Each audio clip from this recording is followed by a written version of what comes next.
has membership forms. You can join whether you're a current faculty or retired, more, maximum participation. They've partly been working to expose greater details about how our budget is being allocated. But to tell you the truth, to do that thoroughly, you need a union. You need a lawyer filing Freedom of Information Act requests and following up on them. You need enough money that's available to do the work of faculty shared governance. Faculty shared governance isn't just, passing a resolution in the Senate. Faculty shared governance is getting hard information so that you know enough to be able to act in a well-informed and intelligent way, and frankly, it costs money. And in the end, the resources that are needed to support faculty government can come from unionization, and it's very hard to get enough money to do that work in any other way.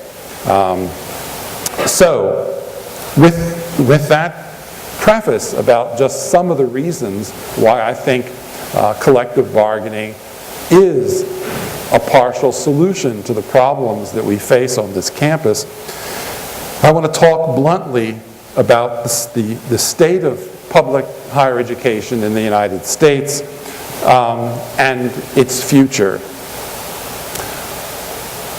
And what I would say initially is that incremental state funding of public higher education is finished.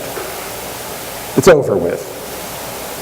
The annual legislative battle for a percentage increase in higher education budgets is now a losing proposition.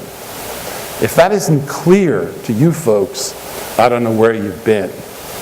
If you're still hoping, well, we'll do a little better next year, or maybe we'll do a little better the year after that, you really are deluding yourselves. The time of the state funding budget cycle for higher education has, for all practical purposes, come to an end. Public funding, as we surely should be aware in Illinois, is being inexorably replaced by incremental cost shifting from states to students, with tuition revenue replacing tax dollars. And that, of course, for a campus like ours, comes on the heels of increased reliance on corporate grants and contract funds, which can be increasingly damaging. I mean, we have an $11 million a year relationship with BP, and they issue the worst, most destructive research contracts of any corporation that I know of on planet Earth. There may be worse on some other planets and other galaxies, but I have not been informed about those. BP's contracts that they've begun issuing after the Gulf oil spill completely obliterate academic freedom.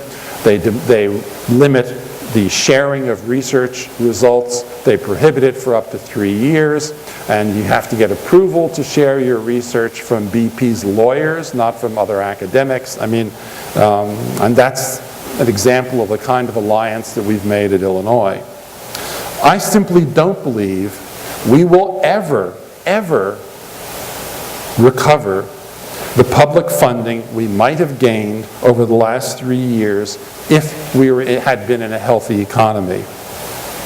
If state funding to the U of I is eventually increased and the patterns that we've seen over several years are reversed, then I would say that maybe by 2017 we could find ourselves back at 2007 funding levels. That would be a success. Adjusted for inflation, 2017, we're back to 2007. In other words, and under good circumstances of gradually increased incremental state funding, we will still have permanently lost ground. And I think those are the facts we have to face, and we have to ask ourselves what it means to face those facts.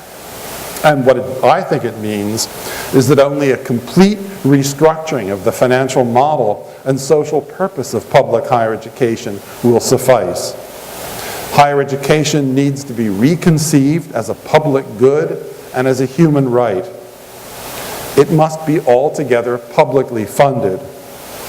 So my point is that when we look at the realities of the past few years and what I anticipate over the next years to come, it's time to start fighting over fundamentals, not crumbs.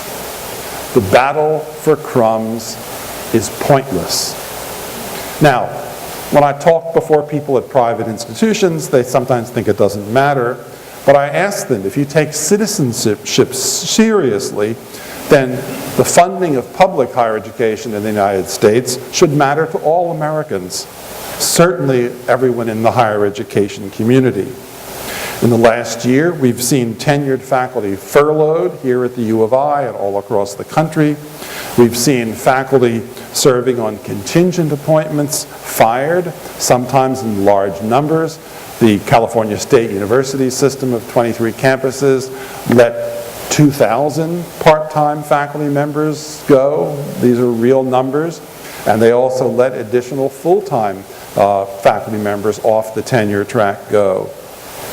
We see in many institutions tuition increasing to the point where undergrads are dropping out of school, taking on crushing debt, or working far too many hours while attending schools. And schools in some states are cutting back drastically on admissions because they just don't think they can afford to have that many students. The 23 CFA campuses turned away for admission this year 50,000 qualified students. California's numbers are always impressive. I mean, they kind of put us all to shame, but 50,000 undergraduates turned away from a state university system has a significant impact on the future economic and social well-being of the state. I think it's obvious that this is not the time to approach the state legislature to block a budget cut or plead for a tiny increase. Now, here that approach has been failing for years. It's time to face it, as reliance on state funding on campus has slowly decreased. States cut higher education budgets because they can get away with it, in part because universities, unlike other state agencies, often have other ways of filling a funding gap, namely increasing tuition. There was an article in the News Gazette quoting College of Education faculty member Jennifer Delaney here, in which she said, during an economic downturn, states generally don't try to increase the rent that prisoners pay on their prison cells. Not an available source of